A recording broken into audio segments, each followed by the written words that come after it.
trumpet sound, I will lay my burdens down. I will lay them deep into the ground. For when I die, I know that I'll be glory bound.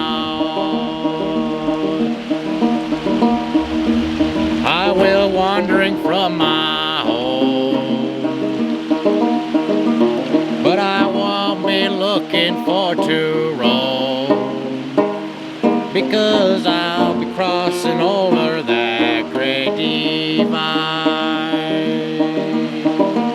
In a better place I will soon reside. So hallelujah, hallelujah, hallelujah. When I reach my resting place, I'll look upon my Maker's face. Never more will I have to know all the loneliness that plagues me so. Hallelujah, hallelujah. So hallelujah, hallelujah, hallelujah.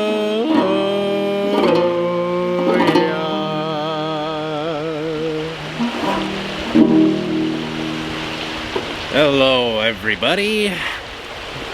As promised, we got 2 more Gourd Banjos. Let me take this off. It's kind of tight. Sick little strap I made out of some twine. Here's the massive Gourd Banjo. I don't recall if I mentioned that in the last video or not, but this one's huge. Honestly, I might even call it a bottleneck baritone banjo because of the tone is just so ridiculous, so deep.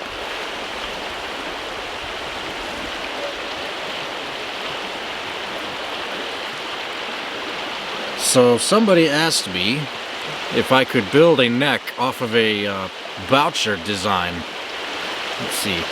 Yeah, somebody asked if I could build a Boucher neck style, which I'd never done before, let alone making this little, let's see if I can zoom in on that. That little beehive. Never done that before, and I'm sure it could be done 1,000 times better, but it's my first time, so you know, I give it a B-. But this is my very first attempt at making a Boucher style neck, so me not knowing a damn thing about them, I feel like I did okay, honestly. When I cut the this profile out, I was about to round it off like the this part up here, but then I looked at Boucher's and I realized it's actually a little more flat. If you can see, it's a little more flat near the back than it is here. I'm not sure why that is, but that's the way it was, so I thought let's just try and copy it. We got some cherry wood for the neck though, and I stained it with a red pigment so it'll, you know, look a lot more like that of a cherry. We got walnut, handcrafted walnut tuning pegs, and a walnut tailpiece that's just tied on with a piece of scrap goat hide.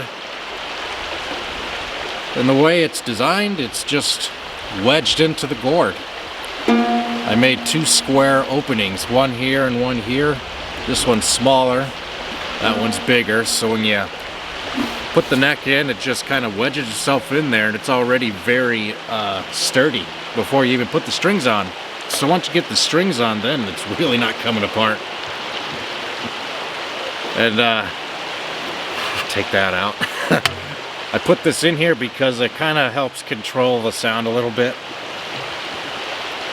I had no idea just how massive this gourd was until I got it, and then I really had no idea how massive it was until I started playing it.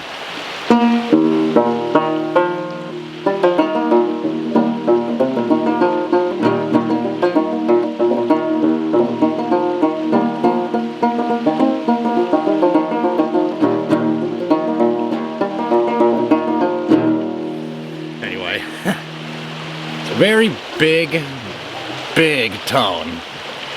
And on the inside I just coated it with a little bit of, I've never done this before until my buddy off of YouTube showed me what he did on a video. He didn't show me personally, but he fiberglass resined the interior, and I think it's just great. It's a wonderful idea. Definitely keeps the gourd together a lot stronger in my opinion. But he also said sometimes it could take away the natural tone, which I could see that. I don't know. As I make more and more gourd banjos, I'll just experiment with different finishes, you know. Now, on the subject of that, when it comes to a gourd banjo like this, where it's so tiny and not even a 1/4 inch thick, yeah, the fiberglass resin trick is a must. I worked around this for so many hours and I was so scared of cracking it, but I never did because I doused the inside with a good coat of fiberglass resin, and I think that's the only reason this sucker is not cracked on me yet. It could also be because it's partially rotten. You can kind of see, well, I don't know, it's pretty bright. Yeah, see, can you see those black spots? Those are signs that it's rotting away. This gourd was sent to me by a buddy who wanted to make a banjo out of one of the gourds that he grew, so he said it was the only one that was salvageable. But I think that resin held it together, because now it definitely plays. So let me put this one down real quick, then I'll get right back on it. But he grew this gourd himself, and he just wanted to know if I could make a banjo out of it, and luckily I did without cracking. So the neck probably looks like walnut to you guys. I don't know, maybe it doesn't, but definitely has that color. Nope, this is just a cherry neck that I stained to look like a dark walnut, kind of. It definitely has the that natural brownish tone that the walnut does have. So just like the last banjo I built, this held together, or it's stabilized with this wedge that can be taken out and removed and just, you know, adjusted down in case this wears down someday. This little hole right here. After years, I'm sure it could happen, so that's why I made it to where you could just adjust it later on. It's a mini bottleneck gourd, and the same idea. Walnut tailpiece held on with a piece of goat hide.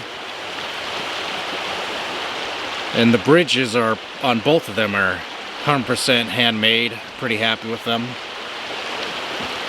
And just like the other banjo, we have handmade walnut tuners.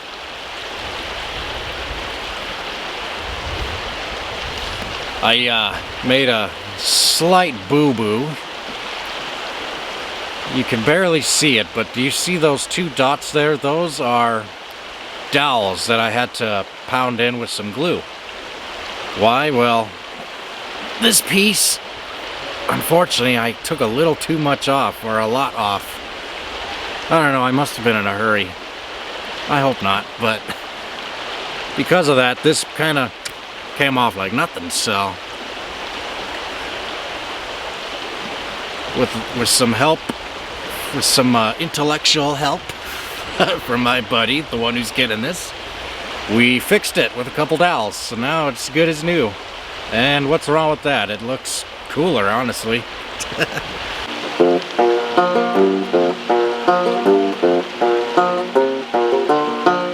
One evening as the sun went down and the jungle fire was go hiking.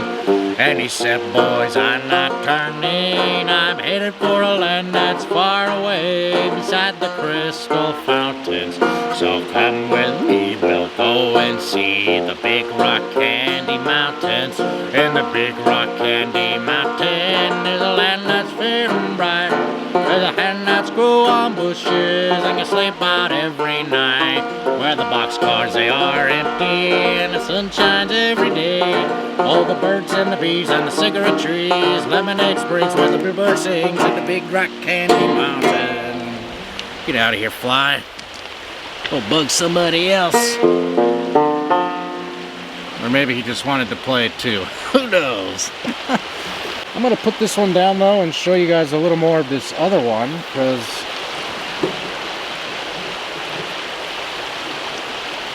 not that I don't love how that one came out, but I'm really hyped on this one. The tone is just awesome.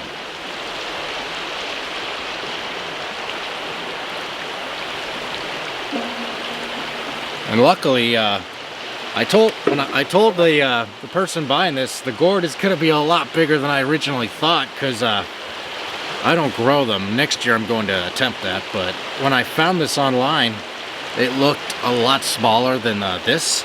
So when I picked it up, and I was like, whoa, this thing is huge.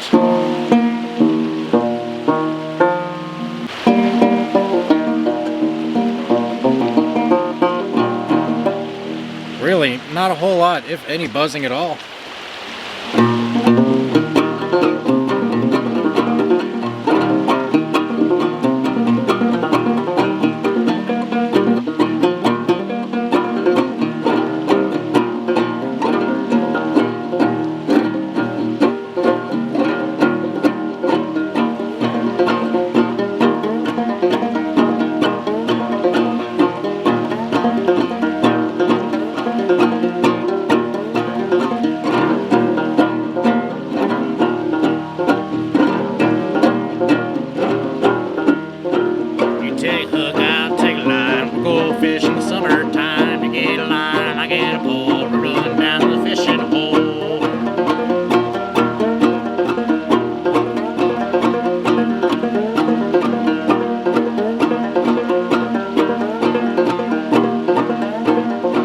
Fishing hole is sorry,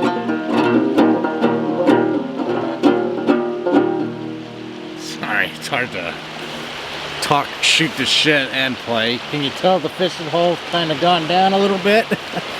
This little creek behind me, usually the water's right where these rocks are. That's how low it's gotten. So normally it's a nice swimming spot, jump spot, and it still is. You can definitely still swim in it, but I don't recommend it. It's pretty cold up here in the North Cascades this time around. And it's just the beginning of winter. And I think that's about all I can talk about with these gourd banjos. I'm sure I've missed something, and if I did, please feel free to jot it down in the comments. Give me a little bunk in the head and say, hey, you forgot this.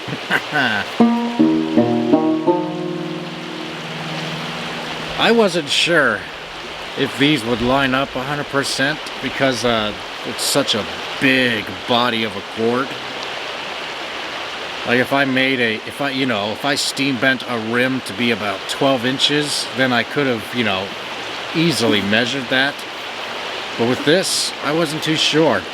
Let me show you though, this actually turned out better than I thought.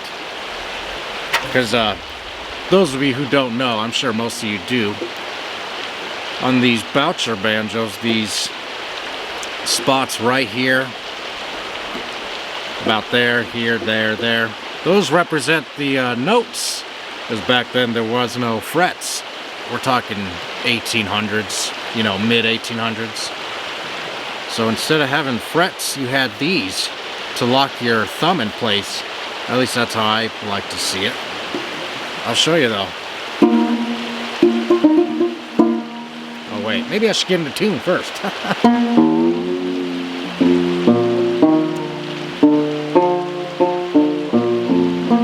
Let's see.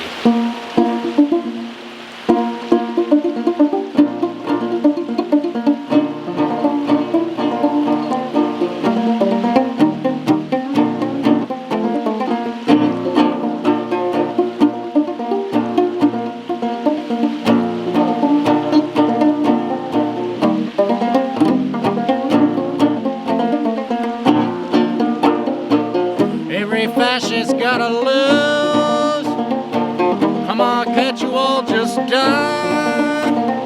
It would be great if you could die.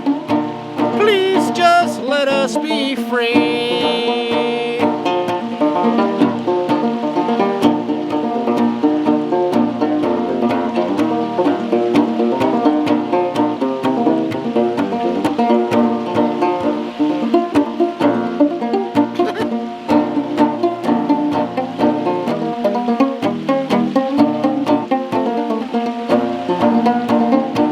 Please just die. We don't need World War III. It would be a catastrophe. Just let us be free. Nah, they don't want that. They don't want that at all. I'm gonna close this video out now, but with a small message. This war that we're dealing with now, I know most of you are probably pissed about it, or don't like it, or don't want to be a part of it, and there's like, free Palestine! Well, what happened to Ukraine? Whatever happened to Ukraine? Free Ukraine. I swear to God, we just go back and forth, back and forth. And you know why? Simple. It's 'cause the media, everything, the elites, these rich bitches, it's all part of the propaganda. What can we distract the middle class with next, so they don't catch on to what we're doing? I urge you, stop falling for that. I'm not saying all of you do, but any of you who might, please stop feeding into their bullshit. Because it's not even just that. Things like football, I've seen people get crazy with football at the bar, and I'm just like, God, it's just all such a distraction. I mean, look back at the Roman Empire. Remember when they had the Colosseum? To entertain the middle class. Why? So that the elites could stew their schemes undetected. Well, it's the same thing with football. I'm not gonna get too much into that specifically, but the point is, we keep going back and forth. Free Ukraine, free Palestine, and now I hear something, gas the Jews? Gas the Jews? Are you kidding me right now? Come on. We learn absolutely nothing from history, and sometimes I feel like we just choose it to be that way. That's why I urge you all, if any of you are, just being part of the propaganda, just to be a part of it, stop. You're literally feeding into it. And instead of coming to the rallies and saying outrageous things like gas the Jews, like, come on, people, wake up. We need to unite. We need to be the United States again, because I'll tell you what, man, we are the divided states of America. As far as I'm concerned, the America my grandpa fought for is dead. And it's possible that it was dead long before he went to Vietnam.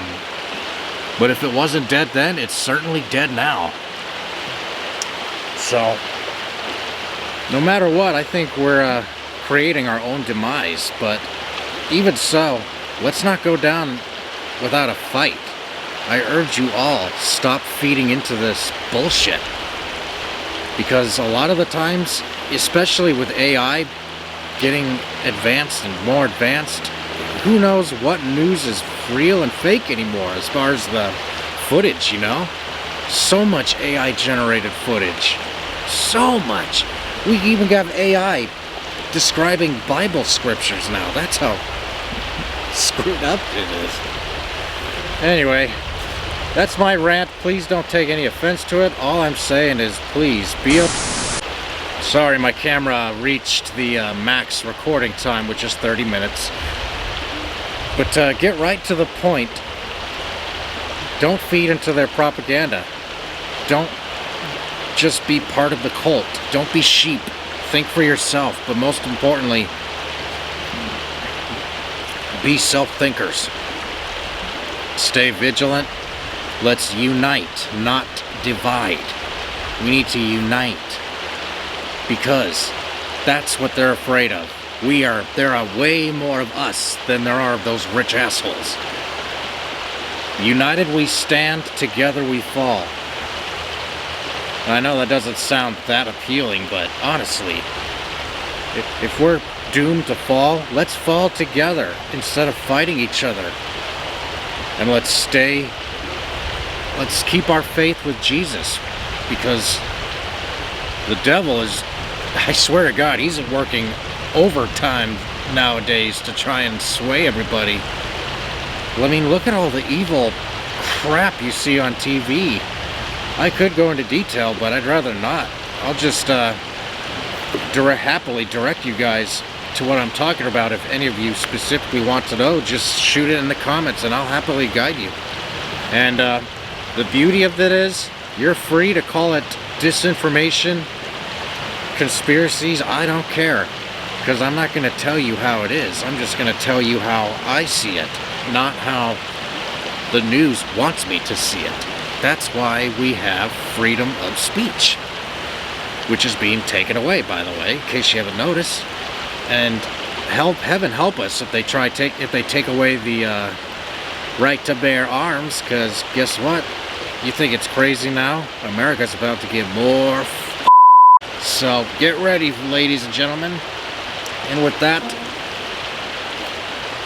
I bid you farewell, my brothers and sisters in Christ. Please, I urge you, do not feed into the news. The TV news is all propaganda. It's fake. It's just to get a reaction out of you. Same with football.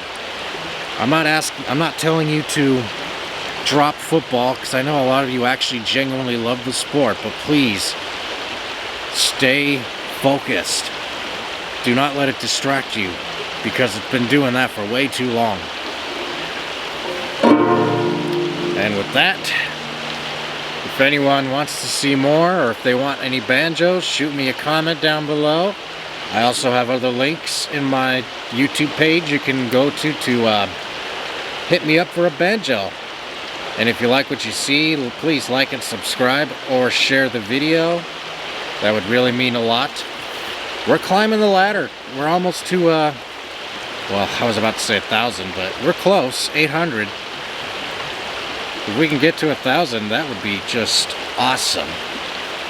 So, like I said, if y'all like any of this for whatever reason,